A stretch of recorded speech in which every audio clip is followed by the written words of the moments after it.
बुरका घालून, तर ते रेग्युलर बुरका घालणारे लोक नाही आहे, पण हे गुन्हा करण्यासाठी ते बुरका घालून ज्वेलरी शॉप्समध्ये जाऊन तिथं रेग्युलर कस्टमरसारखा ते वागतात आणि तिथून चोरी करतात। त्यात आतापर्यंत 4 गुन्हे डिटेक्ट झालेले आहे। असं 4 ज्वेलरी शॉपमध्ये त्यांनी जे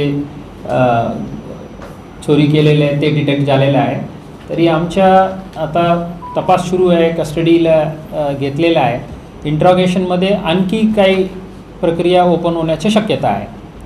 सो आपल्या माध्यमातून माझं आव्हान आहे, छोटी वस्तू पण गेलं असेल तर जे दुकानदार आहेत ते समोर येऊन सांगितलं, रिपोर्ट केलं, जेणेकरून या गँगकडून कुठलाही भविष्यात मोठा घटना घडू द्यायची नाही, तिथं आम्हाला प्रतिबंधात्मक कारवाईसाठी मदत होईल।